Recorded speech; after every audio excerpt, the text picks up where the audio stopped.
Assalamualaikum warahmatullahi wabarakatuh. Perkenalkan, saya Ainai Al-Fatihah, PPG Calon Guru 2024, Prodi GKSD kelas C. Saya akan menyampaikan beberapa pandangan dari Ki Hajar Dewantara tentang pendidikan di Indonesia. Ki Hajar Dewantara adalah salah satu tokoh pendidikan di Indonesia yang terkenal, yang pemikirannya masih menjadi dasar-dasar filosofi pendidikan hingga saat ini. Pendidikan menurut Ki Hajar Dewantara merupakan tuntunan yang diberikan kepada setiap anak agar anak dapat mengembangkan dirinya, menemukan kekuatan kodratnya agar ia mampu mencapai keselamatan dan kebahagiaan baik sebagai seorang individu, sebagai seorang manusia, maupun sebagai seorang anggota masyarakat. Makna kata menuntun menurut Ki Hajar Dewantara dalam pendidikan ini merupakan bimbingan dan arahan yang diberikan kepada seorang anak sehingga anak mampu mengembangkan potensi yang dimilikinya, kodrat yang dimilikinya secara alami. Anak dipandang memiliki kodrat atau potensi bawaan yang harus dikembangkan. Itu membutuhkan bantuan partisipasi dari seorang guru sebagai fasilitator dalam pendidikan. Namun, ia bukanlah kertas kosong yang akan diwarnai diisi oleh orang dewasa, melainkan dia memiliki ciri khas tersendiri. Kita sebagai seorang guru seharusnya mampu membantu mereka menemukan kodrat yang dimilikinya, potensi yang dimilikinya, sehingga mereka mampu mengembangkan kodrat tersebut. Proses menuntun ini dilakukan dengan bijaksana oleh seorang guru. Dengan penuh kesabaran, guru harus mampu membantu anak, membimbing, membuat anak dapat bertumbuh sesuai dengan kodratnya menjadi individu yang merdeka, bermoral, dan mampu untuk hidup berdampingan dengan orang lain di masyarakat. Kodrat yang dimaksudkan oleh Ki Hajar Dewantara adalah kodrat alam dan kodrat zaman.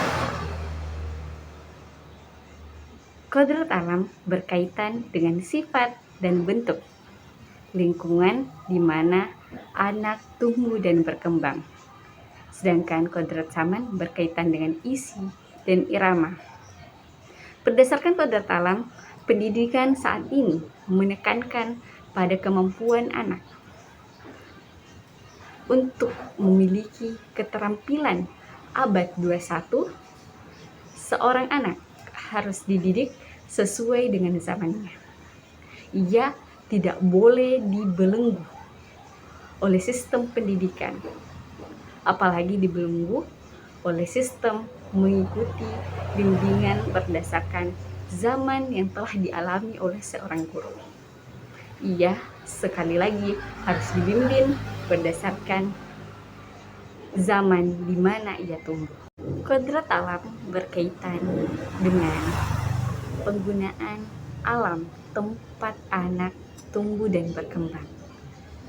Seorang pendidik, seorang guru harusnya mampu memberikan pendidikan sesuai dengan kodrat alam, yakni menggunakan pendidikan yang lebih kontekstual sehingga anak dapat memanfaatkan kodrat alam yang dimilikinya untuk mengembangkan dirinya. Kodrat alam yang dimaksudkan di sini berkaitan dengan konteks sosial, budaya, lingkungan tempat anak tumbuh dan berkembang. Anak ibaratkan biji-biji jagung. Peran guru sangat penting sehingga mereka bisa tumbuh dan berkembang. Namun, lingkungan tempat mereka tumbuh dan berkembang juga memiliki peranan yang penting. Anak yang tumbuh di tempat aman dan nyaman akan lebih mampu untuk mengembangkan potensi yang dimilikinya dibandingkan anak yang tumbuh pada lingkungan belajar yang kurang nyaman dan tidak mendukung potensi yang dimilikinya. Pendidikan yang mempertimbangkan kodrat alam dan kodrat zaman sangat berperan penting dalam menuntun anak mencapai setiap harapan yang dimilikinya. Pendidikan seperti ini membantu anak belajar lebih kontekstual, relevan dengan kehidupan sehari-hari, dan lebih holistik. Anak dapat mengembangkan kemampuan intelektualnya, kemampuan emosionalnya, dan tentunya kultural dari lingkungan tempat tinggalnya. Pendidikan seharusnya mampu memberikan ruang kepada peserta didik untuk terus bertumbuh sesuai dengan kodratnya. Mereka diharapkan mampu merdeka secara batin, yakni memuliakan dirinya dan memuliakan keberadaan orang lain. Selain itu, mereka juga diharapkan mampu merdeka secara lahir, yakni menjadi pribadi yang mandiri dan secara sadar untuk terus menempuh pendidikan. Seorang guru memiliki peran penting dalam menuntun peserta didik menemukan potensi yang dimilikinya, menemukan dan mengembangkan kodrat yang dimilikinya. Guru sebagai fasilitator memberikan kesempatan kebebas-bebasnya kepada mereka. Meskipun demikian, walaupun guru berperan sebagai fasilitator yang memberikan kebebasan kepada peserta didik untuk mengembangkan dirinya, guru juga berperan sebagai pamong. Seorang pamong haruslah mampu menuntun dan mengarahkan anak sehingga anak tersebut dapat mengelola dirinya. Seorang guru sebagai pamong, ia harus mampu mengarahkan peserta didiknya dalam melihat apa yang boleh dilakukan dan tidak boleh dilakukan sesuai dengan nilai-nilai dan norma yang ada di dalam masyarakat. Seorang pamong haruslah membantu peserta didik, menuntun peserta didik, memberikan tuntunan sehingga peserta didik dapat mengelola dirinya untuk dapat hidup bersama dengan orang lain, menjadi manusia seutuhnya dan menjadi anggota masyarakat. Pendidikan seharusnya mampu menggunakan kekuatan sosiokultural. Guru harus mampu menggunakan sosiokultural untuk menebalkan kekuatan kodrat anak yang masih samar, sehingga anak mampu menjadi manusia seutuhnya. Setiap anak memiliki ciri khas. Ia bukan lagi kertas putih. Guru adalah fasilitator. Ia harus mampu menuntun anak tersebut menemukan dan mengembangkan kodrat yang dimiliki. Sekali lagi, setiap anak memiliki ciri khas. Ia bukan lagi kertas putih. Guru harus mampu menuntun dan memberikan kebebasan kepada mereka untuk menemukan dan mengembangkan kodrat yang dimilikinya. Pendidikan diharapkan mampu membentuk budi pekerti atau watak serta karakter.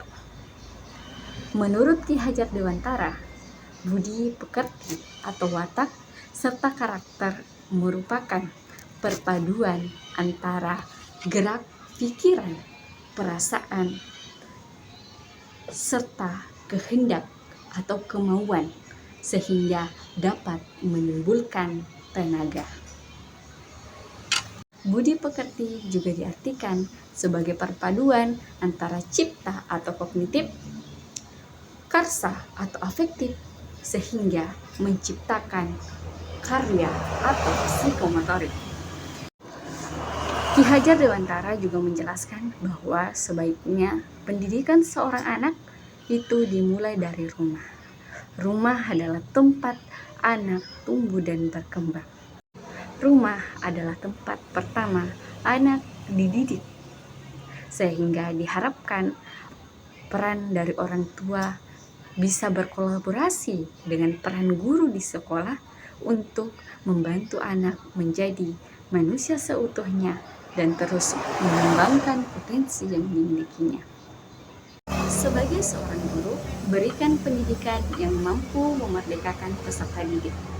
Bantu mereka untuk menemukan dan mengembangkan potensi kodrat yang dimilikinya, sehingga mereka mampu menjadi manusia yang bahagia dan selamat, baik sebagai manusia maupun sebagai anggota masyarakat. Berperanlah sebagai fasilitator, namun jangan lupakan peranmu sebagai pamong, memberikan among kepada peserta didik.